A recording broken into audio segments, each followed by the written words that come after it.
آپ جب بھی الیکشن کروائیں گے میرے سے آج لکھ کے لے لیں، تحریک انصاف سویپ کرے گی۔ تحریک انصاف کا ووٹ بینک بڑھتا جا رہا ہے، یہ ظلم کی وجہ سے اور لوگ ہمارے ساتھ آ گئے ہیں۔ یہ اب الیکشن ہی نہیں لڑنے کے قابل، یہ وہ الیکشن کوشش کریں گے وہ جو ابھی کراچی کے اندر وہ جو میئر کا الیکشن ہوا ہے، اس ٹائپ الیکشن۔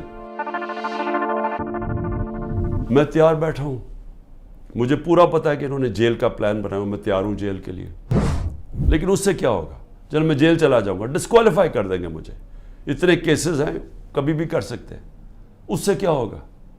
یہ میری آج بات یاد رکھ لیں، کیونکہ آپ کو پولیٹکس کی سمجھ نہیں ہے، یہ پولیٹیکل انجینئرنگ بار بار فیل ہو چکی ہے۔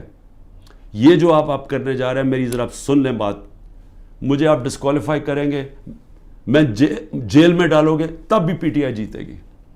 تحریک انصاف کا ووٹ بینک بڑھتا جا رہا ہے، یہ ظلم کی وجہ سے اور لوگ ہمارے ساتھ آ گئے ہیں۔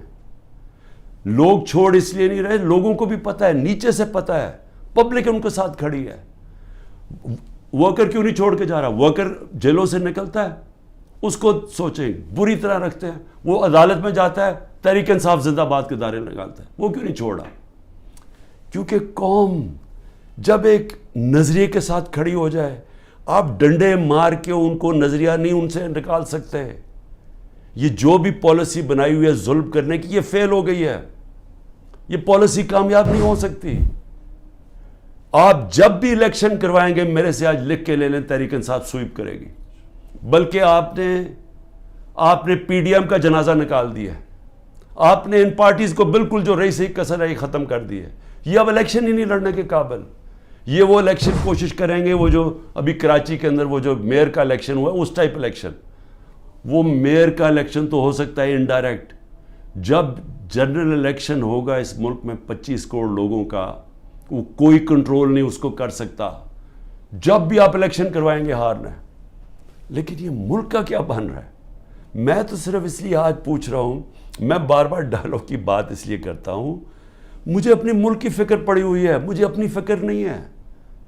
کیونکہ جو بھی آپ کریں گے، مجھے یہ اللہ جب قوم ساتھ کھڑی ہے تو مجھے کس چیز کی فکر ہے؟ لیکن ملک کی فکر ہے، کیونکہ ملک ہم لیبنان کی طرف تیزی سے جا رہے ہیں، ہمارا ملک تیزی سے نیچے جا رہا ہے۔ اور سب سے خوفناک جب ایک قوم کو لوگوں کی امید ختم ہو جائے، تو سوال میں یہ پوچھتا ہوں کہ یہ جو ظلم کر رہے ہیں اس سے کیا فائدہ ہو رہا ہے؟ سوائے نفرتیں بڑھنے کے مجھے بتائیں فائدہ کیا ہو رہا ہے؟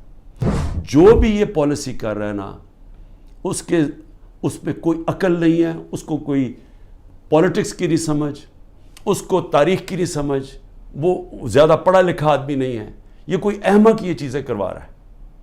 سوائے نفرت کے بڑھنے کے اور یہ ظلم کرنے کے، اس سے فائدہ کیا ہو رہا ہے؟ کیونکہ لوگ تو چھوڑ نہیں رہے، جو چھوڑ کے گئے ہیں۔ ٹائمز آف کراچی سے جڑے رہنے کے لیے ہمارا چینل سبسکرائب کریں، ہماری ویڈیوز کو سب سے پہلے دیکھنے اور باخبر رہنے کے لیے بیل آئیکن پر کلک کرنا نہ بھولیں۔ آپ نے یہ نہیں مجھے نقصان نہیں پہنچایا جو چھوڑ کے گئے ہیں، آپ نے ان کے کریئر ختم کر دیے، آپ ان کی پولیٹکس ختم کر دی ہے۔ جو چھوڑ کے گیا اس کی پولیٹکس ختم ہے۔ اور یہ سوال پوچھیں گے کیوں نہیں چھوڑ کے جا رہے؟ ان کو بھی پتہ ہے، ان کو پبلک کا پتہ ہے کہ جس وقت وہ چھوڑ کے گئے پبلک ان کو ووٹ نہیں ڈالے گی، ان کو بھی پتہ ہے، لیکن ان کے اوپر فائلیں بنائی ہوئی ہیں، کئیوں کو چھوڑ دیا جو چلے گئے ہیں۔ لیکن آگے میں صرف اب آگے پوچھتا ہوں کہ مجھے کیا نقصان پہنچا رہے ہیں؟ مجھے میری بہنوں کے اوپر اور بھی رشتہ داروں کے اوپر انہوں نے کیا ہے، یہ اسی طرح کی سختی کی ہے۔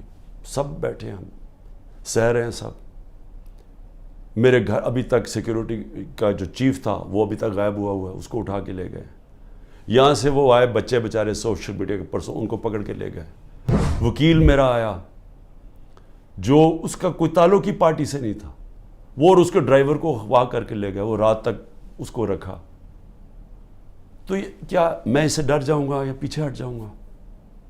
کیا مجھے اس سے یہ جو کیسز ہیں، قتل کا کیس میرے اوپر کر دیا ہے، میری بہن کے اوپر کیس کیا ہوا ہے اینٹی کرپشن نے، 6 ارب کی زمین لیا میں لیا اس نے، جب میں پرائم منسٹر تھا. یعنی ایسے ڈفر ہیں لوگ, میں واقعی یہ ڈفر ہی ہوں گے. وہ اینٹی کرپشن سے کیس کروایا, وہ اس نے چیک سے پیسے دیے تھے, اور پیسے کتنے تھے؟ 6 کروڑ کی زمین تھی, 75 لاکھ اوپر ٹیکس دیا ہوا ہے. وہ چیک سے سارا دیا ہے, وہ چیک کے نمبرز ہیں, چیک کی ڈیٹ ہے, اور وہ کب دیے ہیں. وہ میری بہن نے وہ کب یہ پراپرٹی خریدی؟ جب حمزہ شریف پنجاب کا چیف منسٹر تھا, میں پرائم منسٹر ہی نہیں تھا تب. تو اب سوچ لیں کہ یہ کس سطح کے اوپر پہنچ گئے ہیں.